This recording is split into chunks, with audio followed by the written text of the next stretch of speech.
Abra aí a sua Bíblia, então, no Evangelho de Lucas, no capítulo 5. E nós vamos começar no versículo 36. Evangelho de Lucas, capítulo 5, versículo 36. O texto sagrado diz assim: então lhes contou essa parábola. Ninguém tira um remendo de roupa nova e o costura em roupa velha. Se o fizer, estragará a roupa nova, além de que o remendo da nova não se ajustará à velha.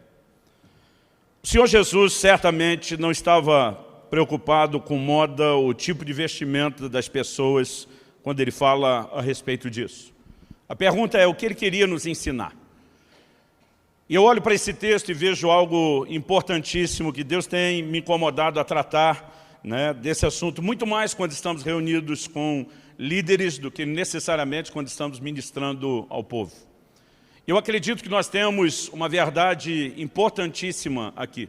Quando Jesus começa dizendo ninguém, essa frase, essa palavra é muito forte, é muito específica. Quando ele diz ninguém tira um remendo de roupa nova e o costura em roupa velha, ele não está tratando de impossibilidade. Ele não está dizendo que se alguém tentasse, não conseguiria. Ele está dizendo que ninguém faz porque não é sensato, porque não há bom senso nisso. Não existe inteligência numa atitude como essa. Então eu gostaria que a gente pudesse tentar entender o exemplo de Jesus a partir de um contexto cultural. Roupa naqueles dias, diferente de hoje, porque hoje para nós roupa se tornou um artigo quase descartável. Mas naquela época eles não tinham a indústria da tecelagem, eles não tinham a facilidade da produção de tecido, nem a quantidade, nem o preço que nós temos hoje. E a vida deles era diferente. Você normalmente, eu diria que talvez as mulheres possam ter uma inclinação um pouquinho maior, já teve aquele tipo de pensamento de abrir o guarda-roupa e dizer, não tenho o que vestir.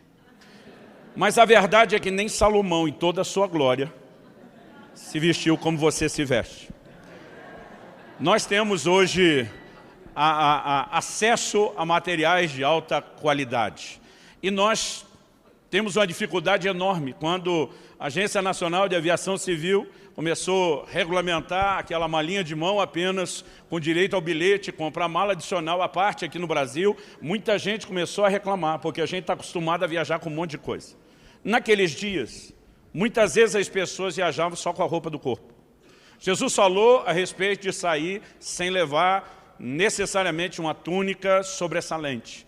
As pessoas, quando viajavam, diferente da gente, não tinham hotéis, lojas de conveniência pelo caminho.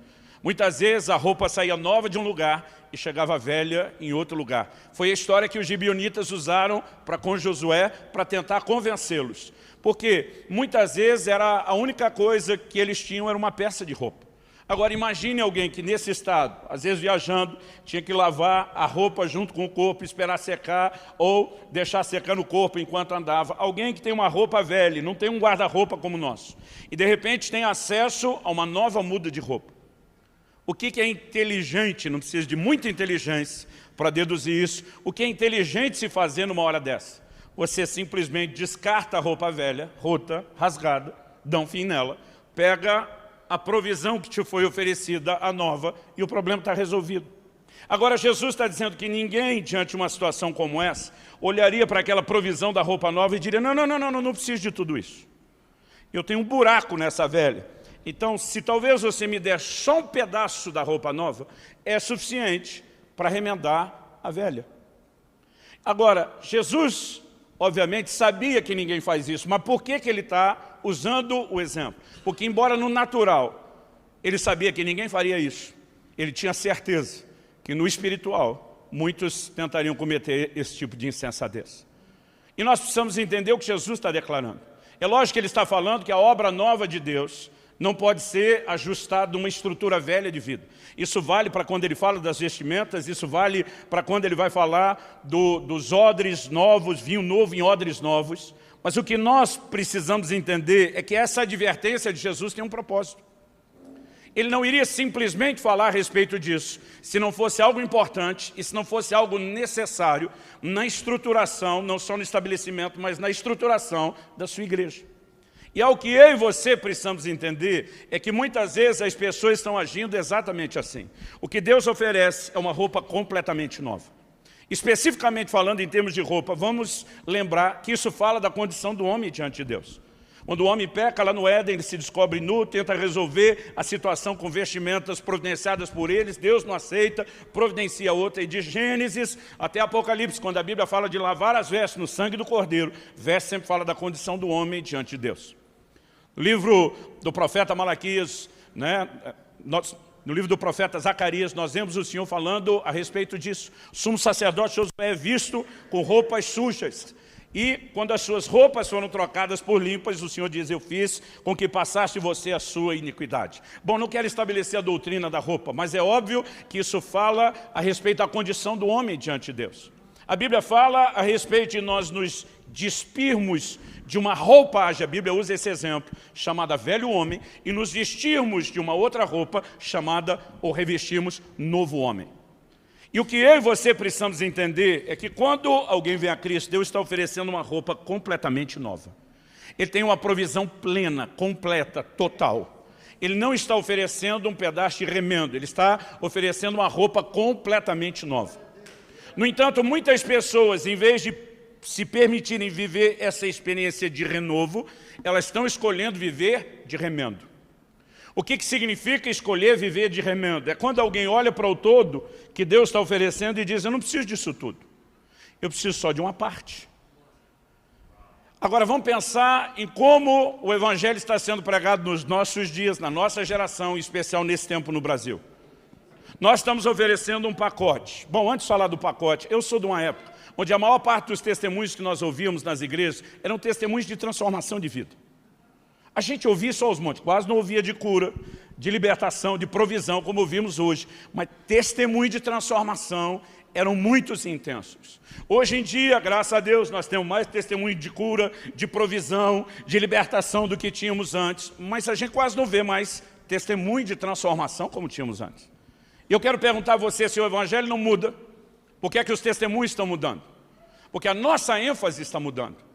Nós começamos a valorizar aspectos do que Deus faz, em vez de trabalhar com a visão do todo daquilo que Deus quer fazer. E é lógico que nós vamos ter resposta em cada área que valorizamos, porque se a fé vem por ouvir, naquela área onde você concentra o ensino e a pregação da palavra, você vai gerar fé no coração do povo e vai gerar resposta. Então, se você só prega sobre cura, vai ter cura. Se você só prega sobre provisão, vai ter provisão. E eu não estou falando contra isso. Eu creio que Deus quer nos levar a um lugar e uma dimensão do sobrenatural muito maior, como nunca antes. A questão e o meu ponto a ser discutido tem a ver com ênfases. Porque muitas vezes nós tentamos encher um barril, valorizando uma ou outra ou algumas tábuas. Mas se a gente não fechar ele com todas as tábuas, ele nunca será um barril. Ele nunca vai cumprir a sua função. E Deus tem um pacote, Deus tem algo grande, integral para ser oferecido. E muitas vezes nós estamos jogando esse jogo de quem olha e diz, eu não preciso disso tudo. Então tem gente vindo para a igreja e olhando tudo aquilo que nós estamos pregando, dizendo, não, eu não quero isso tudo. Eu não preciso de santidade, eu não preciso de integridade, eu não preciso de caráter. Eu só quero resolver o meu problema financeiro. Eu não preciso desse negócio de fidelidade a um casamento monogâmico. Eu só quero sair da minha depressão. E as pessoas estão acreditando que elas podem selecionar qual é a parte do Evangelho que elas podem pegar e qual não. Agora, quando gente matura, não convertida ou recém-convertida age assim, dá até para entender, porque espiritualmente são crianças. O que, sincero e honestamente, eu não consigo entender é quando líderes que deveriam ser pais sobre essas crianças começam a aceitar que elas ditem o como as coisas devem funcionar. Então me perdoe, a conversa hoje será muito honesta de pastor para pastor. Nós precisamos, à luz da palavra de Deus, repensar algumas coisas. Eu acredito que essa é uma delas.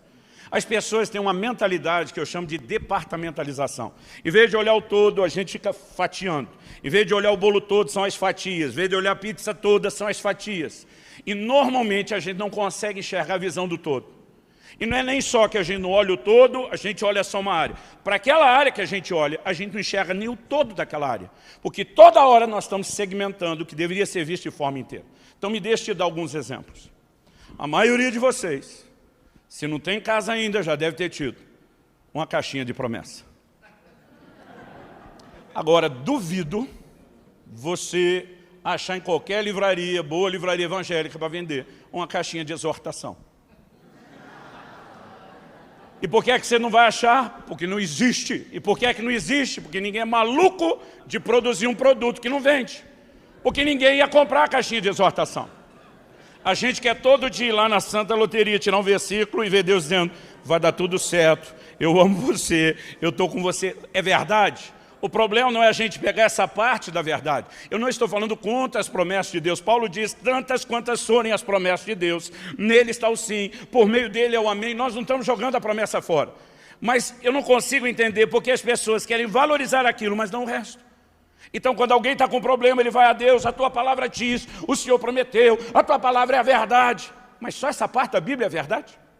Em Josué 23, de 14 a 16, Josué se levanta diante de uma geração para dizer tudo quanto Deus falou pela boca de Moisés, seu servo, vai se cumprir. Ele diz, para o bem ou para o mal. O que ele está dizendo? Quando Deus fez boas promessas, é verdade, mas quando ele fez ameaças, também é verdade. Quando Deus disse que ia fazer algo bom, introduzi-los na terra, era verdade, mas quando ele disse que se vocês pecassem, seriam julgados, também é verdade. Em outras palavras, ele está dizendo, a palavra de Deus é a verdade, toda ela, não só a parte que você quer.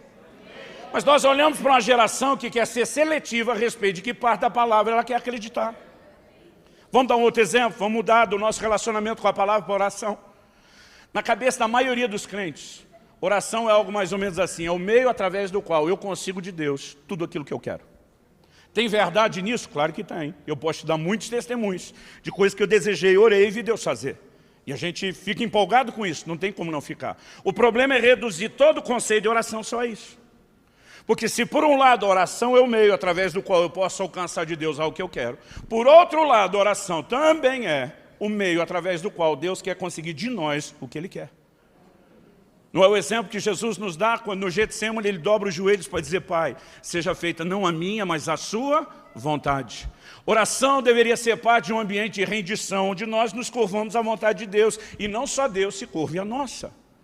Então é lógico que nós não vamos parar de dizer que Deus prometeu fazer coisas que a gente lhe pedisse, mas nós não podemos, em nome disso, anular outra parte de rendição que nós não queremos.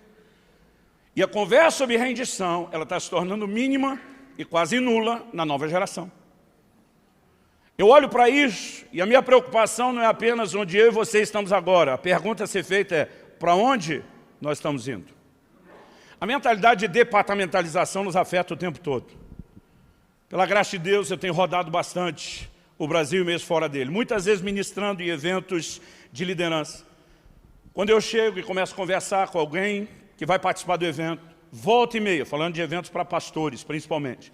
A pergunta mais comum que me fazem, que denominação é a sua? Eu entendo a pergunta. Aquele camarada está tentando localizar meu código básico de crença.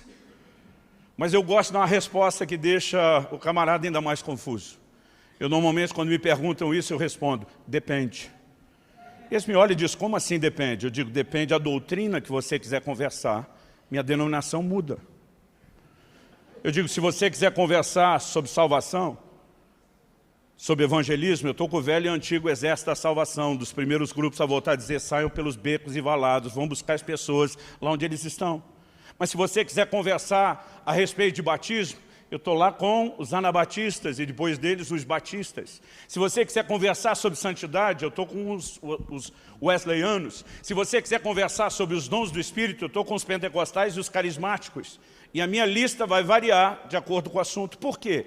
Cada uma dessas denominações nasceram depois de um longo período de trevas, quando a igreja se distanciou do padrão de Deus, resgatando e restaurando verdades. E é o que nós não podemos perder, gente. Essa tônica que eu comecei a ouvir no meio desses homens de Deus, desde que eu tinha 18, 19 anos de idade. Haverá uma restauração em níveis nunca imagináveis para o tempo do fim. Deus está restaurando a sua igreja. Não importa se nós já celebramos 502 anos de reforma protestante. Já houve reforma, mas tem mais coisas para reformar. Já houve restauração, mas tem mais coisas para restaurar. Em Atos 3... de 19 a 21, a palavra de Deus diz assim, arrependam-se, pois, e voltem-se para Deus, para que os seus pecados sejam cancelados, e que venham os tempos de descanso, dependendo da versão, refrigério, da parte do Senhor. E envie-lhe o Cristo, o qual lhes foi designado Jesus. Esse envie-lhe o Cristo, é lógico que ele está falando da segunda vinda de Cristo, e não a primeira. Na primeira, o Senhor Jesus já veio, já tinha sido assunto aos céus. Então preste atenção, antes de você ter medo da gente discutir o assunto escatológico, eu não vou fazer isso aqui. Agora, independente da sua cronologia escatológica, algo que não dá para negar é que a Bíblia diz assim, é necessário que ele permaneça no céu. Outras versões dizem que os céus o contenham, segurem, retenham, até que chegue o tempo da restauração de todas as coisas, como falou Deus pela boca dos seus santos servos, os profetas. Então, independente da sua cronologia escatológica, uma coisa é certa, antes de Jesus vir, haverá o tempo da restauração de todas as coisas. O tempo do fim será um tempo de restauração, não a restauração que eu e você queremos inventar, aquilo que ele já falou pela boca dos seus servos, os profetas. Agora, Deus começou a restaurar a igreja e de repente levanta um grupo como os luteranos e começa a professar a salvação pela fé. O problema é que cada um desses grupos cristalizou em torno da revelação deles. E eles pararam, e aí Deus vem e levanta um outro grupo, e eles resgatam o batismo, mas eles cristalizam em torno daquilo. Aí vem um outro grupo e levanta a revelação da santidade, mas cristaliza em torno daquilo. Aí vem outro grupo e levanta a revelação dos dons espirituais, mas cristaliza só em torno daquilo. Nós estamos o tempo todo olhando partes, empolgados com partes. Nossa igreja tem um modelo específico de célula e discipulado que nós trabalhamos. Um dia eu recebi a visita de um pastor que trabalha com o mesmo modelo. Ele começou a olhar nosso templo, a igreja, o lugar todo. Ele falou para mim, achei que você estava no modelo tal. Falei, estamos. Ele falou, não vi nenhum banner. Falei, e daí? Ele falou, você está ou não está no modelo? Você acredita ou não acredita? Falei, acredito. Acredito na cruz, não tem uma cruz pendurada. Acredito no batismo do Espírito Santo, não tem pomba ou chama. Acredito no batismo nas águas, não tem um banner para isso. Se a gente for botar banner de tudo que acredita, o problema é que às vezes a gente quer acreditar numa coisa como se ela fosse maior do que todas as outras. E a gente começa a valorizar partes em vez de valorizar o todo. Agora, aonde isso vai nos levar? É a pergunta que eu e você temos que fazer. Quando eu olho o Senhor Jesus falando a respeito disso, há de fato um grande temor no meu coração. Por quê? Porque as pessoas acreditam que elas podem olhar para aquele pacote que Deus está oferecendo e dizer, eu vou escolher o que eu quero e eu vou rejeitar aquilo que não quero. Isso significa que as pessoas passaram a acreditar que o Evangelho pode ser adaptado à vida delas, em vez da vida delas se adaptar ao Evangelho. Então, o primeiro ponto importante é a gente mexer nessa mentalidade de departamentalização. Porque as pessoas tendem a ter a visão micro e não macro. Elas têm uma dificuldade enorme de enxergar o todo, entender o processo e que nós estamos trabalhando uma coisa só. E elas normalmente são atrás de pedaços. A maioria de nós, os pastores, vamos a uma conferência e nós não estamos procurando ter uma visão integral da igreja. A gente está olhando aquele negócio dizendo, tem um buraco, um remendo aqui, o que é que tem ali que dá para pegar? E esse tipo de mentalidade está nos impedindo de construir o que Deus espera que de fato a gente construa. Quem está entendendo, diga amém. Agora, eu olho para os versículos seguintes de Lucas. Nós lemos aí o versículo 36 de Lucas 5. Eu quero ler o 37 e o 38. O texto sagrado diz, e ninguém põe vinho novo em vasilha de couro velha ou odres velhos. Se o fizer, o vinho novo rebentará a vasilha, se derramará, e a vasilha ou odre se estragará. Ao contrário, vinho novo deve ser posto em vasilha de couro nova. É óbvio que Jesus tanto está falando a respeito dos judeus, daquela velha estrutura vivida no Antigo Testamento e do que ele está promovendo. Mas nós precisamos entender que Jesus não estava preocupado apenas em anunciar a chegada de algo novo para quem estava fora daquilo que ele oferecia. Nos seus ensinos, Jesus tinha uma preocupação. Em Mateus 28, ele diz, vocês vão, façam discípulos das nações, os gentios, não só os judeus que me ouviram. Batizem eles em nome do Pai, do Filho e do Espírito Santo. Ensine eles, os gentios, a guardar tudo o que eu vos tenho ensinado, inclusive o que eu falei sobre a roupa nova e a velha. Então, obviamente, Jesus está mandando uma mensagem para os judeus que estavam com a resistência ao novo de Deus, mas ele também está oferecendo algo para nós.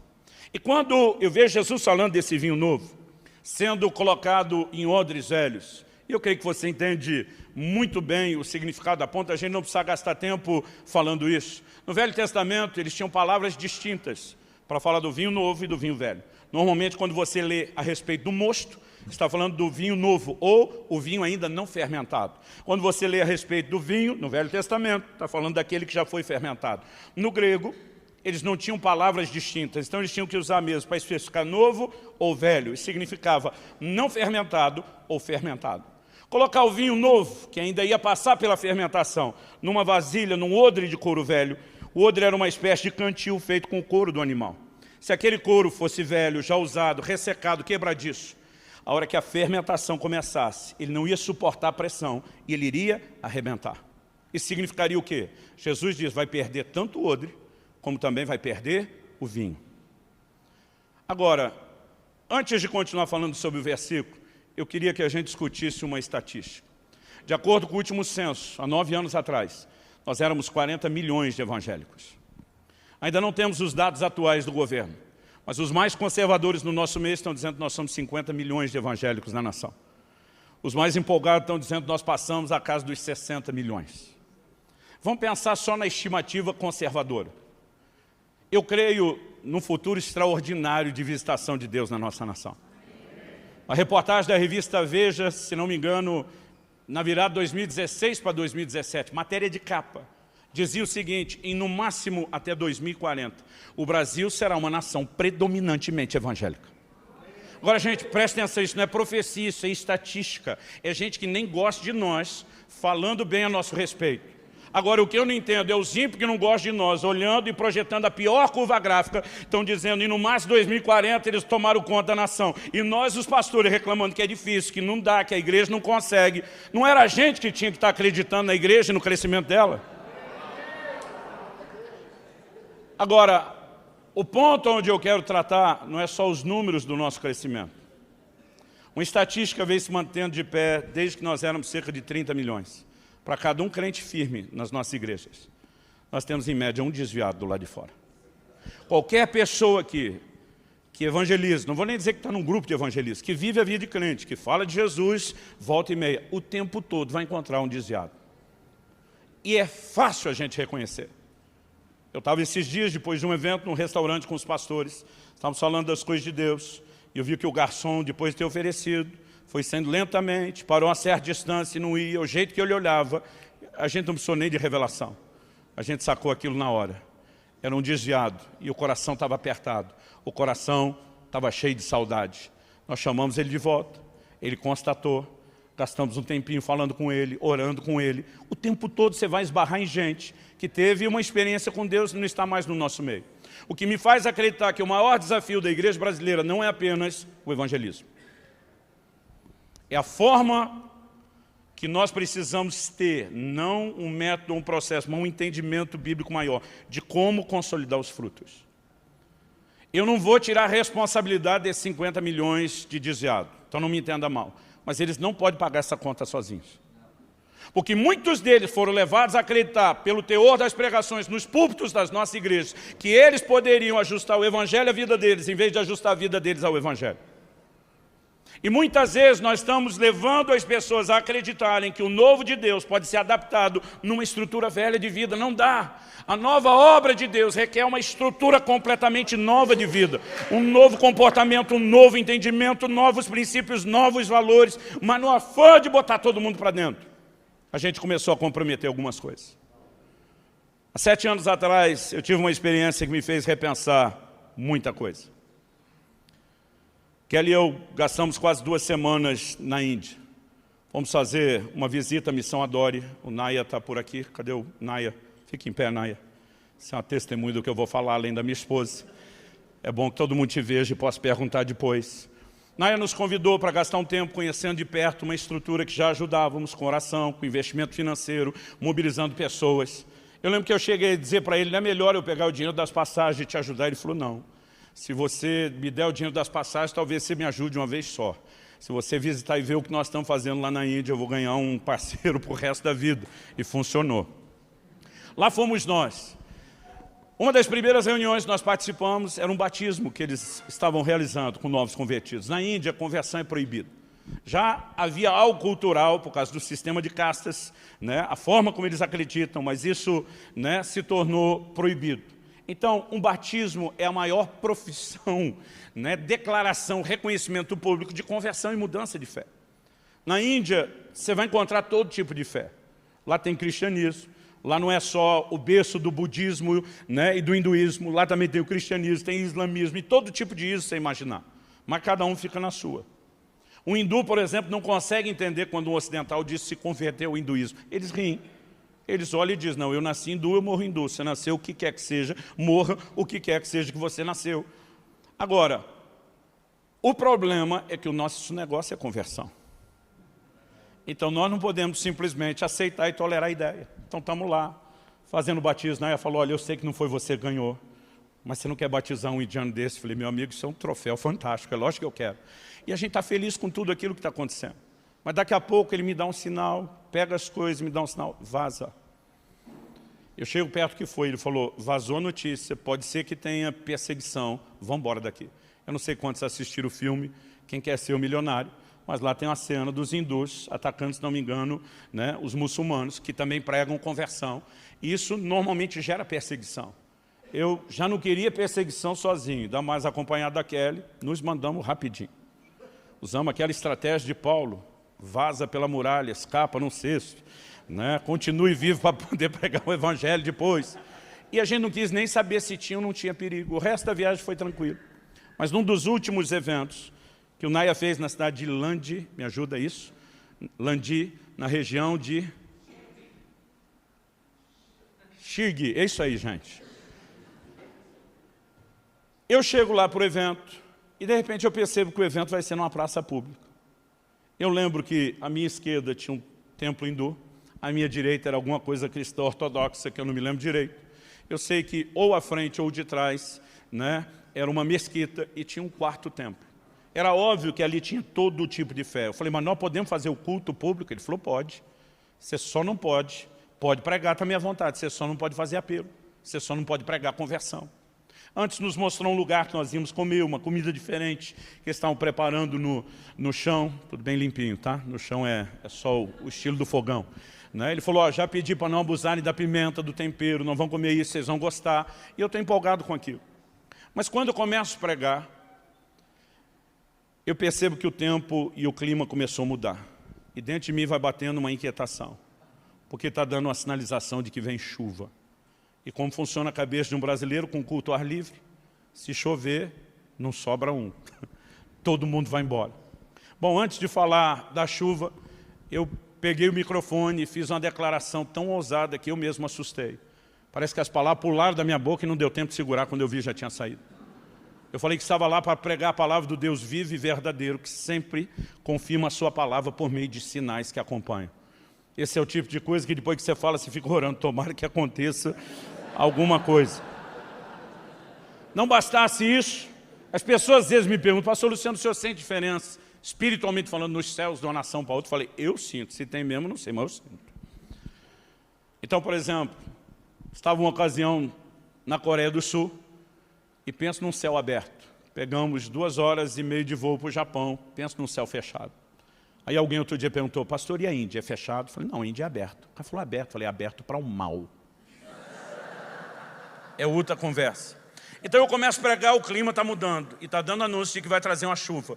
Começa a me bater uma angústia, um desespero. Pensei, nós não oramos o suficiente.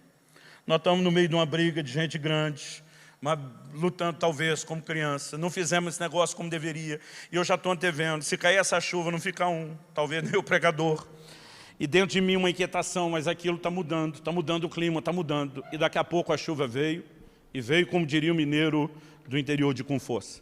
A gente estava, parte do grupo debaixo de um, pode projetar aquela junção de fotos que nós fizemos, debaixo de um telhadozinho que era só um TNT, que supostamente era para fazer sombra em relação ao sol, mas não para conter a chuva.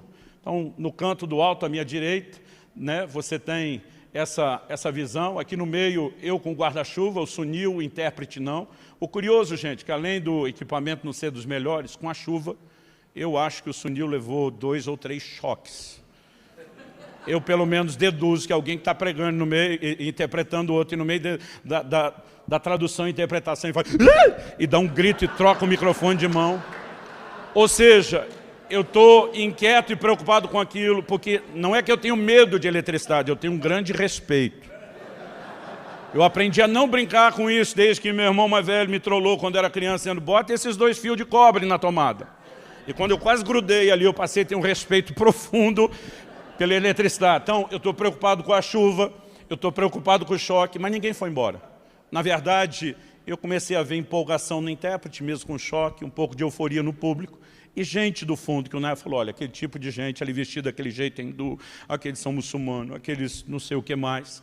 E eu só lembro da advertência dele, não faça apelo. Então terminamos de pregar, tivemos um momento onde fomos recepcionados, aí tem aqueles colares de flores que parece... a distância que vocês estão não dá para ver o quão molhado a gente está. Mas fizeram todas as homenagens e eu estava ansioso pelo almoço. Não só pela novidade, a diversidade da comida, o que eu gosto, mas pela fome. Mas eu lembro que daqui a pouco o Naya passa, dá um sinal e diz, pô carro, vaza. Eu olhei para ele e falei, o almoço? Ele, pô carro. Eu olhei para ele e falei, o que é que está pegando? Ele falou, depois a gente conversa pro carro. E entramos no carro e saímos. Gente, o problema... Nós fizemos uma viagem, me ajuda a lembrar, Naya, se for umas 4, 5 horas. 5 horas. O problema é que eu dizia, Naya, vamos comer alguma coisa. Ele dizia, eu não posso parar. Aquela comida foi feita do jeito que vocês suportam. Se a gente parar no meio do nada aqui, vocês não suportam. Eu lembro que eu estava com fome, eu estava irritado de não comer, de não ter explicação, mas ele evitava falar, porque tanto a minha como a esposa dele estavam junto. E ele falou, depois explico. Mas nós voltamos para a base no outro dia, já fui embora, e ele esqueceu de explicar. Eu já tinha voltado ao Brasil, ele me chama, 7 anos atrás, era Skype aí. E diz, amigo, eu fiquei te devendo uma explicação, e eu tenho que te contar uma história. Ele diz, essa pode botar nos seus livros, nas suas pregações, e pode me botar como testemunha. Ele falou, lembra do episódio do último dia, daquele que nós saímos sem almoçar? Eu falei, lembro, ainda lembro da gente não ter almoçado. Ele disse, pois bem, deixa eu te contar o que aconteceu. E só nessa hora que eu tomo conhecimento, ele disse, fazia 6 meses que não chovia naquele lugar. E eu não sabia disso, a gente tinha acabado de vir de Varanasi, não pudemos entrar no Rio Ganges por causa da cheia, porque estava chovendo muito do outro lado. Então vi chuva naquela outra região, achei que era época de chuva. Ele disse, 6 meses sem chuva. E aqueles hindus pedindo para os milhões de Deus dele e nada. Você chega, sobe e diz que vai pregar a palavra do Deus vivo e verdadeiro, que confirma a palavra dele com sinais. E o clima começa a mudar e a chuva vem. Os hindus que começaram a se aproximar estavam dizendo, o Deus dele funciona. Os chefes dos hindus sabiam que ia ter conversão por causa do sinal e estavam planejando de pegar. Então por isso nós não almoçamos. Falei, poxa, agora eu estou até agradecido. Mas naquela hora, ao mesmo tempo que eu estava empolgado com aquilo que Deus tinha feito, o meu coração também estava pesaroso de imaginar o que é viver a realidade, de pregar o evangelho o tempo todo, olhando por cima do ombro, preocupado com o que pode acontecer não só com você, mas com a sua família. E naquele momento eu falei, Naya, eu acredito que não deve ter nada pior para vocês, nenhum desafio maior do que a realidade da perseguição, de não poder pregar abertamente conversão. Ele falou, não, isso não é o nosso maior desafio. Foi como não, Naya, acabei de sair daí. E foi o que mais me assustou. Ele falou, Luciano, vamos pensar junto. Ele falou, os muçulmanos também pregam conversão. Eles não têm os sinais que nós temos, confirmando a palavra, mas eles pregam conversão. E outra, eles estão crescendo mais do que nós aqui na Índia. Se fosse um problema para nós, que ainda temos suporte sobrenatural, tinha que ser um problema maior para eles. Se não está sendo um problema para eles, por que é que teria que ser um problema para nós? E de repente foi um choque para mim. Eu falei, eu nunca pensei nisso. Eu falei, se a perseguição não é o maior desafio de vocês, qual é? E eu ainda me lembro da resposta que o Naya me deu há 7 anos atrás. Ele falou, a forma como a nossa geração resolveu pregar o evangelho. Ele diz, quando alguém se converte ao islamismo, ele jamais vai pensar em adaptar o islamismo à vida dele. Ele é que tem que ajustar a sua vida ao islamismo. Senão ele está morto. Na maioria dos casos, literalmente morto. Porque você não vai encontrar uma versão light do islamismo. As diferenças que você vai encontrar são os níveis de radicalidade. Radical, mega turbo nitro radical. Mas são só variações de radicalidade. Então, se um camarada abraçou a fé e ele tentar ajustar algo do Corão, ele está morto. Então, ou ele entra para ajustar toda a sua vida ao Corão, ou ele não entra. Então, do outro lado diz, o problema é que nós, no afã de botar todo mundo para dentro, porque queremos salvação, nós começamos a levar as pessoas a acreditar e forçá-las entrando, levando elas a acreditar que elas poderiam ajustar o evangelho à vida delas, em vez de ajustar a vida delas ao evangelho. Agora eu quero que você pense comigo, porque a história nos ensina. Já aconteceu na Europa antes, que foi um continente cristão que impactou o mundo e hoje é considerado um continente pós-cristão. Isso já tem dado sinais na América, lá do topo do norte até aqui embaixo no sul. E muitas vezes, apesar de todas as evidências ao longo da história e dos princípios, nós estamos trabalhando, olhando só hoje, e nós não estamos enxergando a abertura desse ângulo. A pergunta que eu e você precisamos fazer é: qual evangelho a próxima geração vai lhe dar, se nós não começarmos a corrigir essas coisas sérias que estão sendo ignoradas? Gente, eu creio, a igreja nasceu debaixo de uma palavra de vitória. Eu não vim aqui ser pessimista.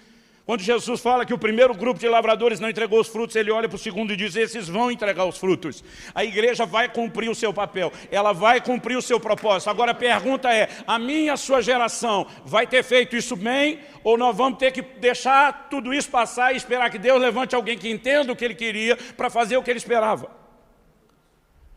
Então, eu acredito que estamos vivendo um momento onde o entendimento de quem se adapta ao quê precisa ser claramente entendido. E para terminar, nós falamos em primeiro lugar dessa visão macro ou micro, e segundo, de quem se adapta a quem, se é a pessoa que se ajusta ao Evangelho ou o Evangelho que será ajustado à vida dela. E a verdade é que, seja quando se coloca o vinho novo em odres velhos, ou seja quando se pega só um pedaço do vestido novo para tentar arrumar o velho, tentar adaptar o novo de Deus à velha estrutura não funciona.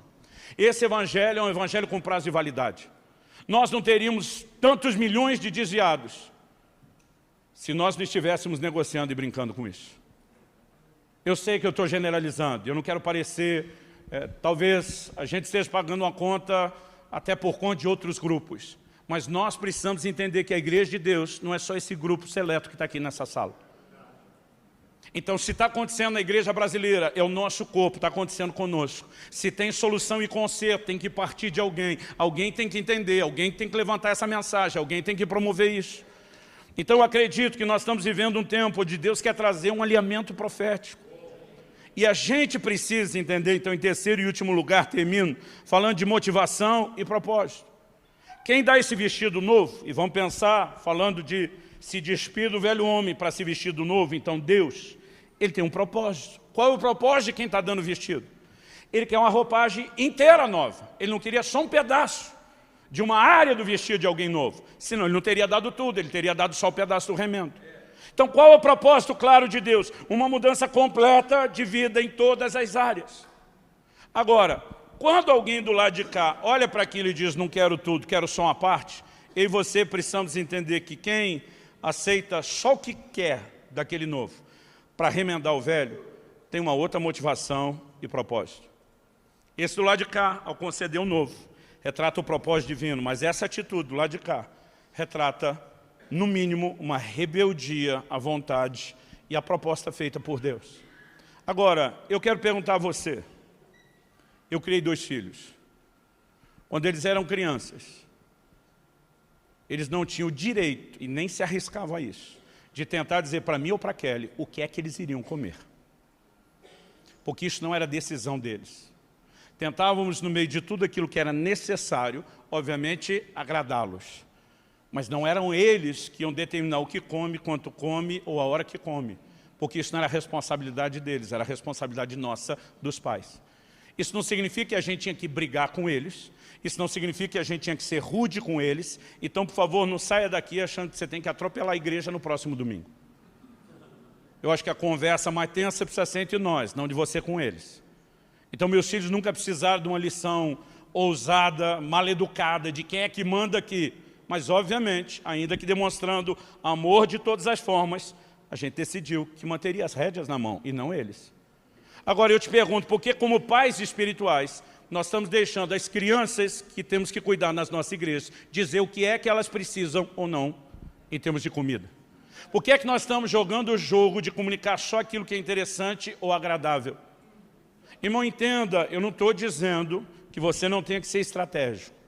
Às vezes as pessoas saem de um extremo para o outro. Paulo diz: eu me fiz fraco para ganhar os fracos, judeu para ganhar o judeu, eu me fiz gentil para ganhar o gentil. É lógico que a gente tem que ser inteligente. A Bíblia diz que a gente tem que usar de sabedoria para a conscrição de fora. Eu não estou falando contra essas coisas. Eu não estou falando a respeito de estratégias para evangelizar alguém que ainda nem teve um contato com o Senhor. Eu estou falando da forma como discipulamos gente que já entrou e se converteu. E se você achar que o discurso não pode ser pesado. Eu acho que você tem que rever o que é que Jesus fez e falou. Quando Jesus, em João 6, começa a falar de comer a sua carne e beber o seu sangue, e é lógico que ele não estava promovendo nenhum ato de canibalismo, mas os judeus entendiam que isso era um nível de aliança de sangue, de mistura de vida, um mais profundo nível de compromisso. Os caras olham para ele e dizem, duro esse discurso. E alguns começaram a ir embora. Quando alguns começaram a ir embora, Jesus vira para os 12. E a tradução da Bíblia na linguagem de hoje, de ditados populares brasileiros, diz que ele falou, porta da rua, serventia da casa. Ele fala para eles, e vocês também querem se retirar? Ele diz, se quiser acompanhar a turma, vai. O que é que ele está dizendo? Não é que ele não amava eles e que não queria eles, mas ele está dizendo, os princípios para permanecer nunca serão negociáveis. Ou aceita, ou vaza.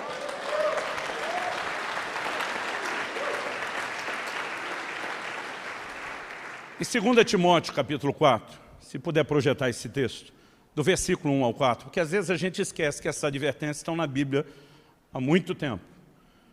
Paulo diz ao seu discípulo Timóteo, na presença de Deus e de Cristo Jesus, que há de julgar os vivos e os mortos, por sua manifestação e por seu reino, eu o exorto solenemente. Só um pouquinho, gente, no primeiro versículo já apelou.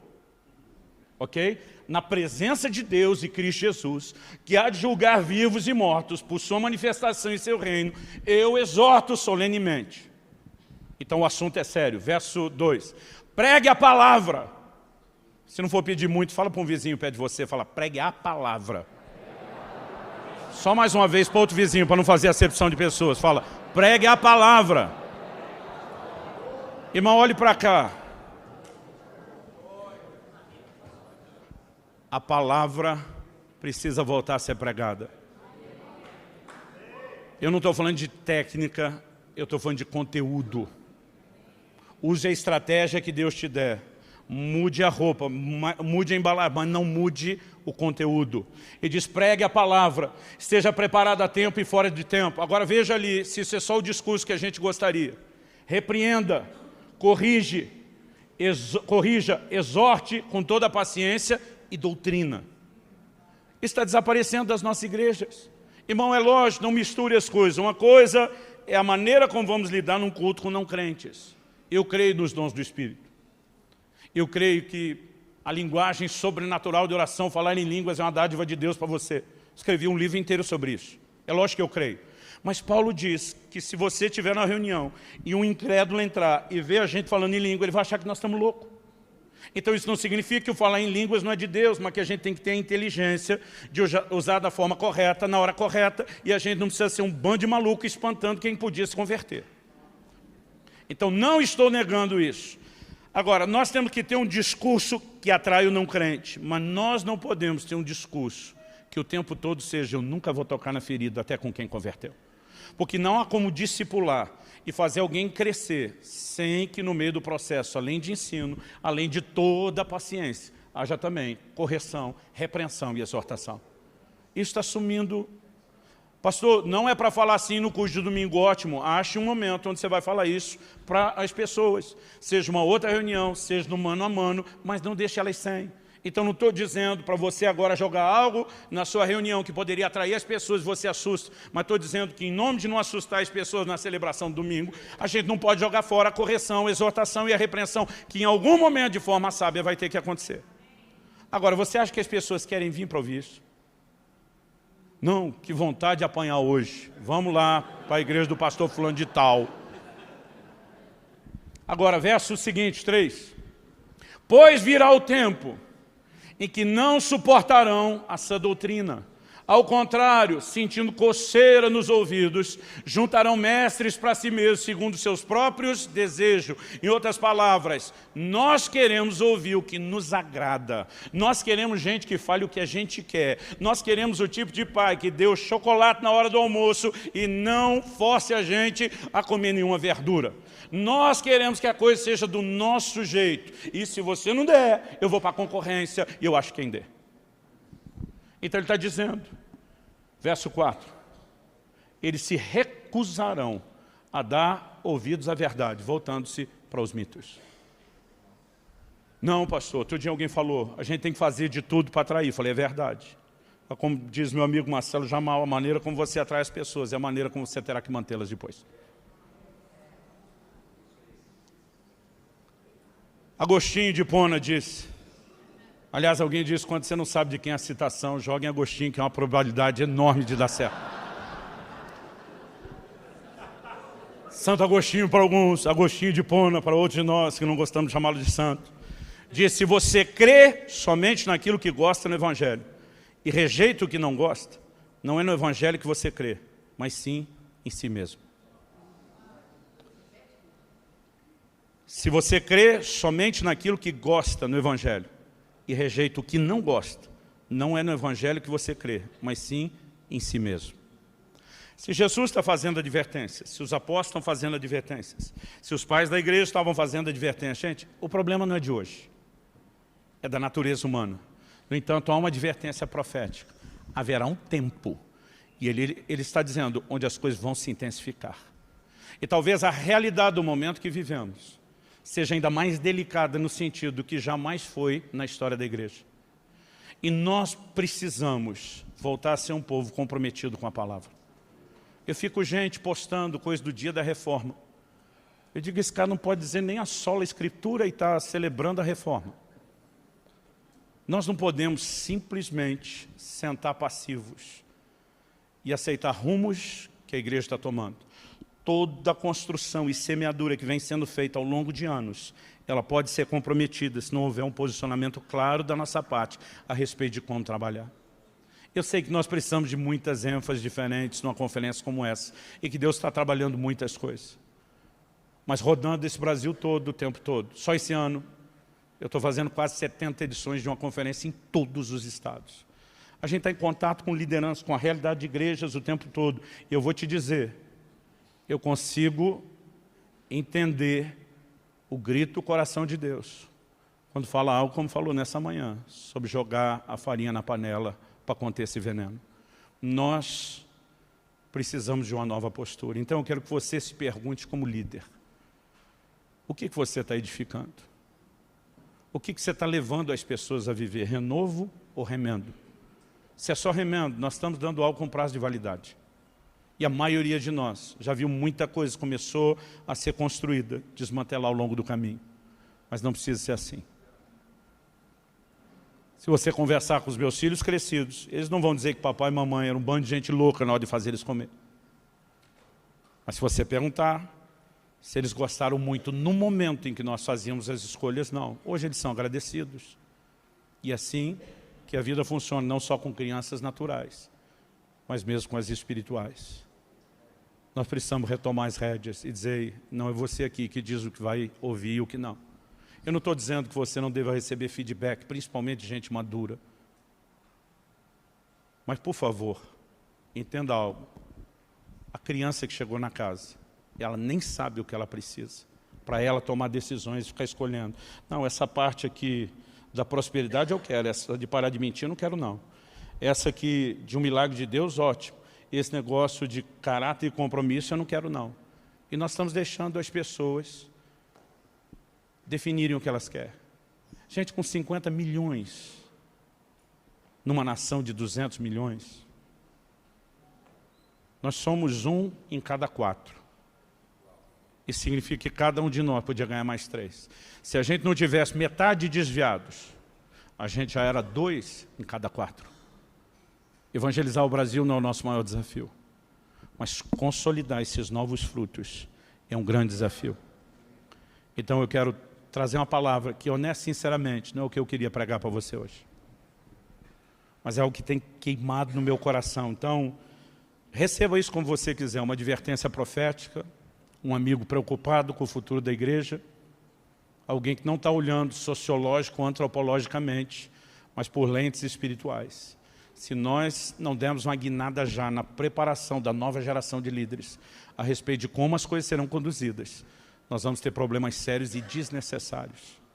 Mas Deus não estaria falando conosco se Ele já não estivesse providenciando meios para que a gente conserte isso. Você recebe essa palavra em nome de Jesus? Vamos ficar em pé para parecer que está acabando. Eu sei o que eu estou falando para líderes e gente madura e eu não quero ter que explicar demais. Agora preste atenção, olhe para cá um instante. Eu não vim aqui te apontar o dedo. Eu não vim aqui jogar pedra em você. Muitas vezes a gente resolve fazer as coisas só porque todo mundo está fazendo. Quando eu era criança, era difícil engolir algumas regras em casa, quando a gente via os filhos das outras casas fazendo algo diferente. Às vezes eu falava para meus pais, principalmente para minha mãe: mamãe, todo mundo faz. Sabe o que ela dizia? Você não é todo mundo. Em dias de globalização, inclusive da igreja, está na hora da gente começar a falar para alguns dos nossos filhos na fé, porque a pressão é enorme. Você acha que eles estão ouvindo só você hoje? Você acha que eles conhecem só a sua estrutura de igreja e de culto? Já foi essa época. E muitas vezes eles chegam para mim e dizem: mas todo mundo está fazendo isso. Eu olho e digo: mas você não é todo mundo. É lógico que a gente não precisa brigar, mas é lógico que a gente também não vai só fingir que concorda quando algumas coisas precisam ser ditas. A igreja está perdendo sua essência. A visão de serviço está indo embora por conta de uma mentalidade de consumo. As pessoas vêm só para receber o que elas querem. E nós vamos alimentando esse monstro cada vez mais. Quer que pregue isso, eu prego. Quer que o louvor seja assim, eu faço. E depois você não entende porque que estão controlando cada vez mais a coisa e a forma delas funcionar. Hoje em dia o camarada chega na igreja: se você não tiver o mais alto nível de ministério de criança, eu não estou dizendo que você não deva, mas ele vai olhar, dar uma avaliada, não está bom, e ele vai para a concorrência. Mas se você pedir para ele: ajude a cuidar do seu filho, não, eu quero vir aqui usufruir, eu não quero ter que fazer. Só que quanto mais nós alimentamos essa atitude, maior é o problema. Anos atrás, um falou para mim na nossa igreja, no fim do culto: não gostei da música que cantaram hoje. Falei: por acaso foi para você que nós cantamos? Agora o louvor não é mais para Deus. Daqui uns dias vão estar ligando para os líderes de louvor, que nem era na época da rádio: dá para cantar música tal, dedicar para fulano de tal?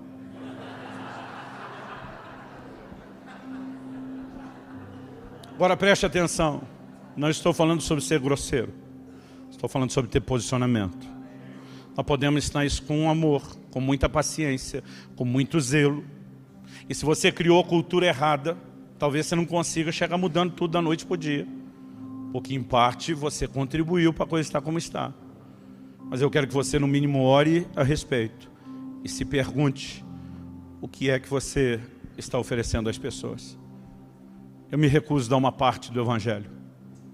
Nós temos a responsabilidade de entregar o Evangelho todo. Um Evangelho que ainda tem o propósito de transformar as pessoas na imagem do Senhor Jesus. Um Evangelho que ainda tem a proposta de nos levar a ser transformado de glória em glória na imagem do Senhor pelo Espírito Santo. Eu me recuso a acreditar que o Espírito Santo faça apenas milagres do lado de fora das pessoas e não faça do lado de dentro. E muitas vezes nós limitamos a fé a isso. Eu gostei de quando o Jonathan voltou a lembrar a gente: Deus muda as pessoas. Muitas vezes nós estamos tentando só domá-las, acreditando que não existe mais transformação em níveis profundos. Mas a gente precisa voltar à velha e antiga fórmula: não ofereça remendo, ofereça renovo. Pai, nós pedimos graça.